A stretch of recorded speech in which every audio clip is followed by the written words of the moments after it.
তো ভিউয়ার্স আসসালামু আলাইকুম। ভিউয়ার্স আপনাদের জন্য আজকের ভিডিওটি খুবই ইম্পোর্টেন্ট হতে যাচ্ছে। যারা বাহিনীতে চাকরি করতে চাচ্ছেন, আপনাদের জন্য আজকের ভিডিওতে আমি একটি সুখবর নিয়ে এসেছি।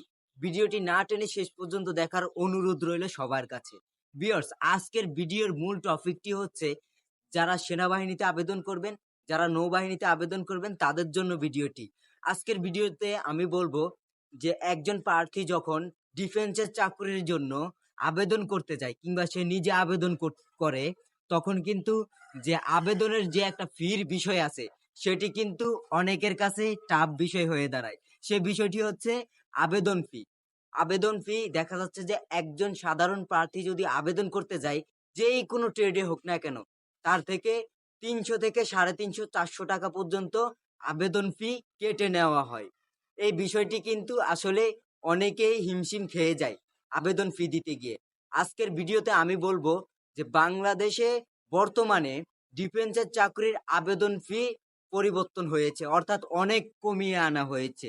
তো কত কমিয়ে আনা হয়েছে এই বিষয়টি কিন্তু আপনাদের মনে ঘুরপাক খাচ্ছে এবং কোন কোন বাহিনীর জন্য আমি ভিডিওর ফার্স্টেই বলছি যে ডিফেন্সের চাকরিতে, অর্থাৎ সেনাবাহিনী, নৌবাহিনী, বিমান বাহিনী, আনসার, বিডিবি, তারপরে হচ্ছে যে পুলিশ, যে সকল বাহিনী আছে সকল বাহিনীর চাকুরির আবেদন ফি কমানো হয়েছে।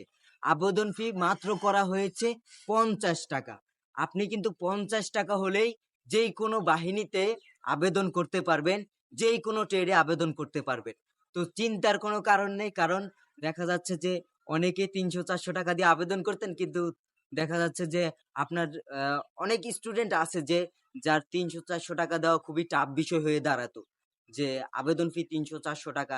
এই বিষয়টি কিন্তু এখন আর দাঁড়াবে না, কারণ আপনি ৫০ টাকা হলেই যে কোনো বাহিনীতে আবেদন করতে পারবেন অনায়াসে।